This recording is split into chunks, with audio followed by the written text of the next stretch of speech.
back. Is Kent coming or just... No, he's got another meeting. He was hoping to be here. No, that's okay. And apologies from David Kennedy. He's overseas on holiday. We decided we didn't want to get him up in the middle of the night for the meeting. So You're maybe a kinder person than me.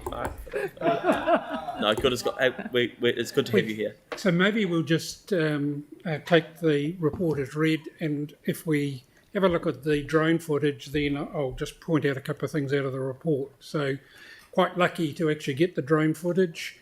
It was taken last Wednesday. The previous couple of weeks we haven't been able to get drone footage because we've got some overprotective magpies on the site who actually physically attacked the drone and knocked it out of the sky. So looking here, we're looking at the northwest stand. Madras Street is on the right.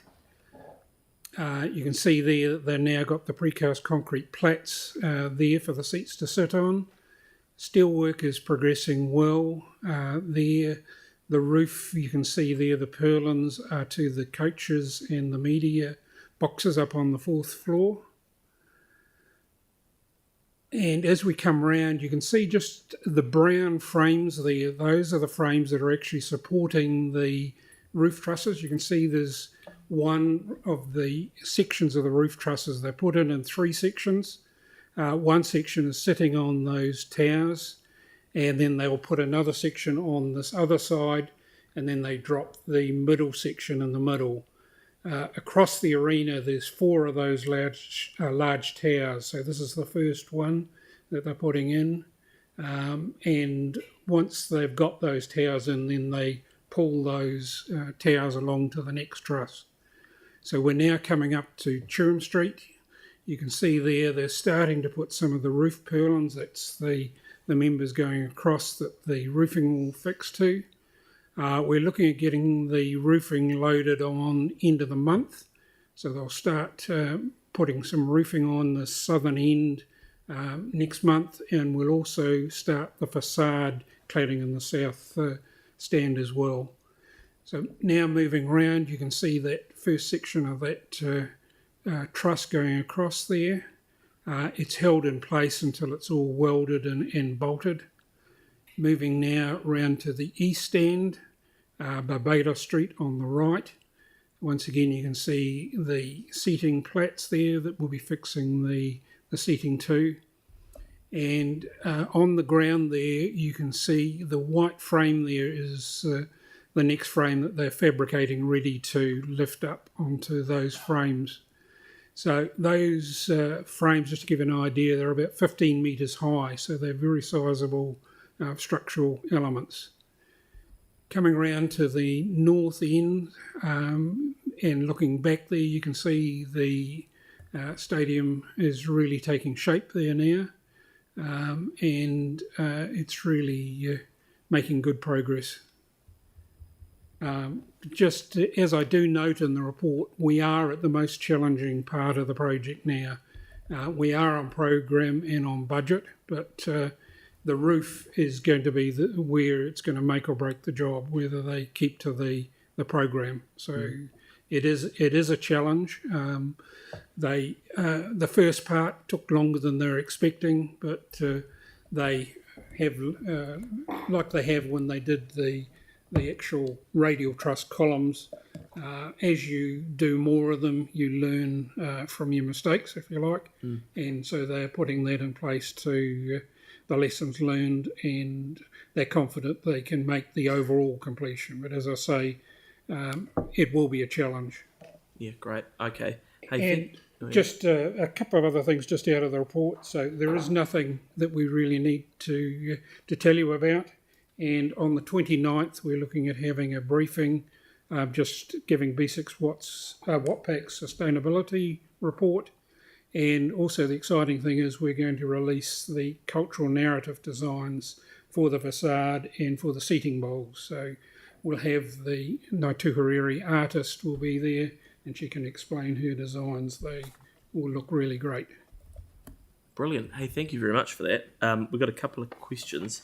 Just the thing from me is, well done to the team on the videos. It's amazing how many people come up to me who I don't know and say I love watching the updates that we're doing. So I just want to thank. I don't know who pulls them together. I'm assuming it's your team. So just thanks very much and keep them coming because there's a real excitement about this, and the more we keep communicating it, the more everyone's invested in it. So Yes, Kent fronts those and does a great job. So. yeah, brilliant. Okay. Oh, really? But it was an issue for us. Yeah, so they now fly at 100 metres. So they're actually, the birds have left them alone. So Oh, great. Okay. Perfect. Okay, so I've got Aaron, Sarah, Yanni, and then we'll, yep. Yeah, just for my comfort, because I'm looking at the shape of that roof, and it goes back to a question I asked a couple of months ago around snow loading. yep. Can I get something in writing around the modelling they used and what load it can take? Because I look at that shape and I can't see the snow coming off. And so are we heating or removing, or is it built to take the mother of all loads? It's built to take the snow loading. Yep. So Okay. we're not having to get up there and shovel it or anything. No, it's. Can I... And we did give a response to you that the arena is fully designed to meet the snow loadings of the New Zealand standards. It's come through. There'll be an email from OCE. Yes, but I'd like to see a layman's term of the modelling they use, just because I just that shape and the way that, because there are no poles through it, like all the loading gets pulled off to the sides, as everyone can tell by looking at it. So it's a stretch loading, and I just want to that's all. I'm sure the engineers I don't want know what to they're be doing. the Invercargill Council in a few years' No, time. no, going, Aaron. I mean, well, no one asked. So let's not go there. So Through you, Mr. Chair, it's very difficult to give a layman's sort of Yeah. explanation for you've- how they've designed it. Yeah. It is very complicated I'm sure engineering. if we could arrange a time for someone to sit with you and go through it. Yes, I would actually. So let's do Yeah, that. Just Yep. at some point, but Yep. just happy So to can have we a look. pick Happy that to up? do that. Is it? Yeah. Great, thank you, Sarah. Yep. Mine's at the opposite end, and it's on heat. So the likelihood of us having more hotter days is becoming ever more frequent, and so potentially the previous standards, whatever they might be, might not be adequate for the next 50 years for the life of the stadium. So what modelling's been done on heat, because it's only passive cooling, It is. and it's going to be a bit like a hothouse.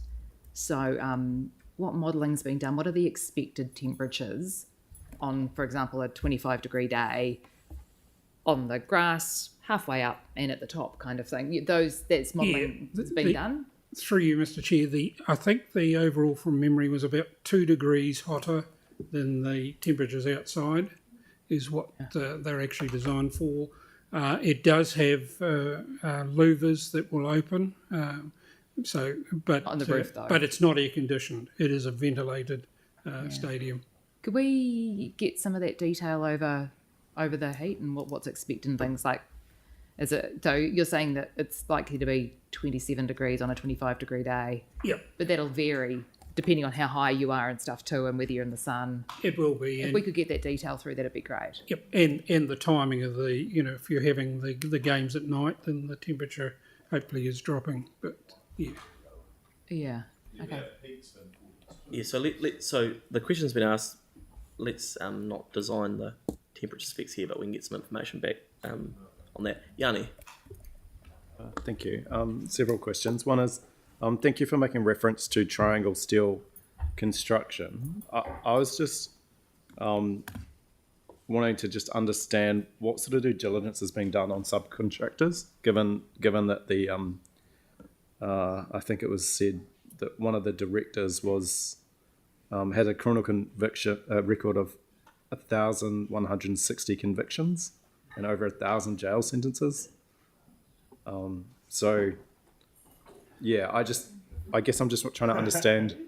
Les Orchard, who was appointed as a co-director on August 16th to Triangle Steel. So it got liquidated on September 5th. I'm actually. But No, I'm going to rule that out of order. I don't want to get into talking about individuals in this no, environment. the question was around what due diligence is done Yep. on the suitability of subcontractors. So Through you, Mr. Chair, we don't actually do due diligence on the subcontractors. Our contract is with the main contractor, Yep. B6 Watpac. The contracts with the subcontractors are all held by B6 Watpac. So all responsibility on their subcontractors lies with them. Is there anything in our supply agreement with them around that? Or, I mean, I just find it, Yeah.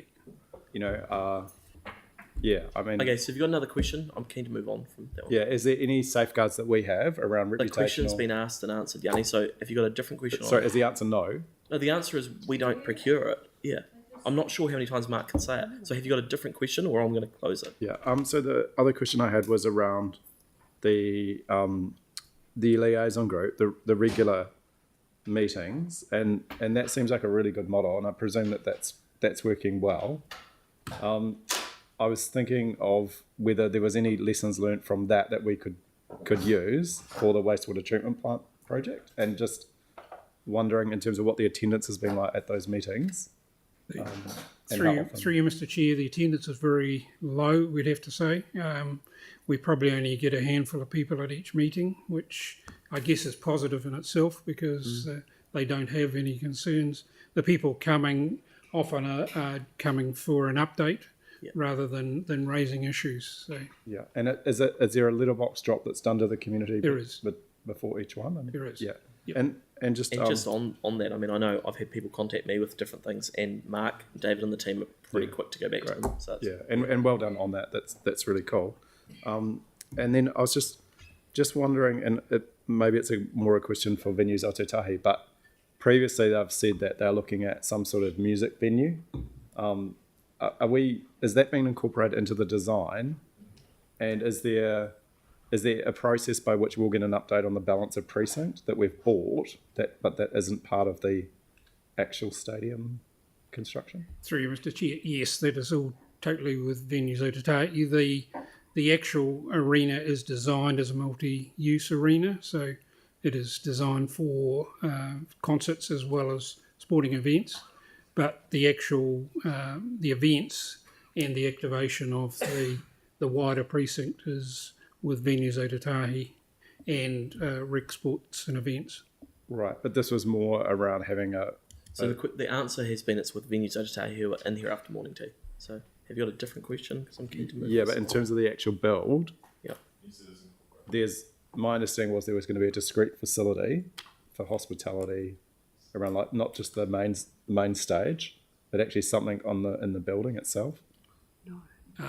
We have two shell and core spaces that Venues Aotearoa can actually lease out. Okay, cool. Okay, great. Yeah. Cool. Thank you, Mark. So that's been moved by Kelly, seconded by Tim, but a question by Tim. You know, just as a reminder, if the questions are really valid, but if you're really wanting good answers, perhaps send them through. And Yanni, yours is very valid.